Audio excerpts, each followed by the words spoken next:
মহান আল্লাহর নৈকট্য অর্জনের অন্যতম মাধ্যম হল নেক আমল।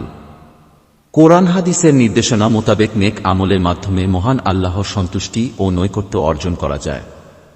নিম্নে এমন কিছু আমল তুলে ধরা হল যেগুলোকে রাসূল সাল্লাল্লাহু আলাইহি ওয়াসাল্লাম বিভিন্ন সময় উত্তম আমল বলে স্বীকৃতি দিয়েছেন।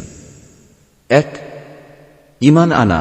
আবু হুরায়রা রাদিয়াল্লাহু আনহু থেকে বর্ণিত, রাসূল সাল্লাল্লাহু আলাইহি ওয়াসাল্লামকে প্রশ্ন করা হল, সর্বোত্তম আমল কোনটি? তিনি বলেন, মহান আল্লাহর প্রতি ঈমান আনা। আবার জিজ্ঞেস করা হল, তারপর কোনটি? তিনি বলেন, আল্লাহর রাস্তায় জিহাদ করা। প্রশ্ন করা হল, তারপর কোনটি? তিনি বলেন, যে হজ কবুল হয়।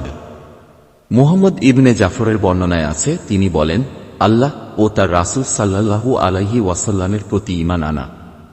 ২. দীর্ঘ নামাজ। আব্দুল্লাহ ইবনে হুবশি আল খাশামি রাদিয়াল্লাহু আনহু থেকে বর্ণিত, একদা রাসূল সাল্লাল্লাহু আলাইহি ওয়াসাল্লামকে সর্বোত্তম কাজ সম্পর্কে জিজ্ঞেস করা হলে তিনি বলেন, দীর্ঘক্ষণ দাঁড়িয়ে নামাজ আদায় করা। আবার জিজ্ঞেস করা হল, কোন সদকা উত্তম? তিনি বলেন, নিজ শ্রমে উপার্জিত সামান্য সম্পদ থেকে যে দান করা হয় সেটাই উত্তম। আবার জিজ্ঞেস করা হল, কোন হিজরত উত্তম?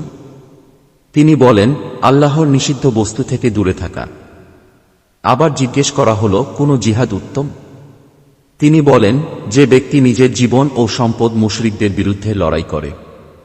আবার জিজ্ঞেস করা হল, কোন ধরনের মৃত্যু মর্যাদা সম্পন্ন?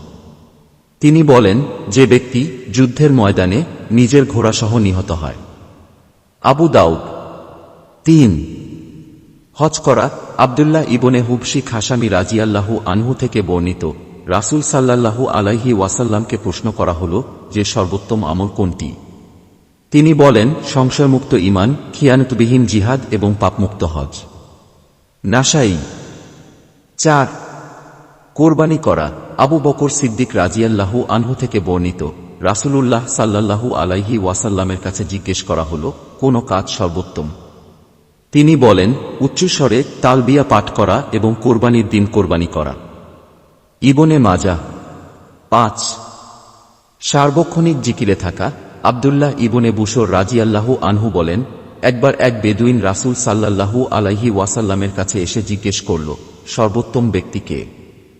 রাসূল সাল্লাল্লাহু আলাইহি ওয়াসাল্লাম বলেন, সৌভাগ্যবান ওই ব্যক্তি যে দীর্ঘ হায়াত পেয়েছে এবং যার আমল নেক হয়েছে। সে ব্যক্তি আবার জিজ্ঞেস করল, হে আল্লাহর রাসূল, কোন আমল সর্বোত্তম? রাসূল সাল্লাল্লাহু আলাইহি ওয়াসাল্লাম বলেন, তুমি যখন দুনিয়া ছেড়ে চলে যাবে তখন তোমার মুখে আল্লাহর জিকিরত থাকবে। মুসনাদে আহমদ। ৬. মানুষের সঙ্গে নম্র ব্যবহার করা। আবু যার রাদিয়াল্লাহু আনহু থেকে বর্ণিত, আমি জিজ্ঞেস করলাম, হে আল্লাহর রাসূল, সর্বোত্তম আমল কোনটি? তিনি বলেন, আল্লাহর প্রতি ঈমান আনা এবং আল্লাহর রাস্তায় জিহাদ করা। আমি আবার প্রশ্ন করলাম, কোন ধরনের গোলাম মুক্ত করা উত্তম?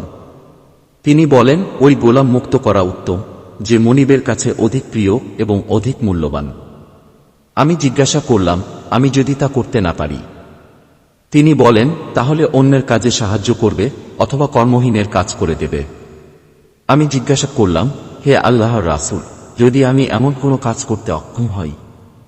তিনি বলেন, তোমার মন্দ আচরণ থেকে মানুষকে মুক্ত রাখবে। এই হলো তোমার পক্ষ থেকে তোমার প্রতি সদকা। মুসলিম।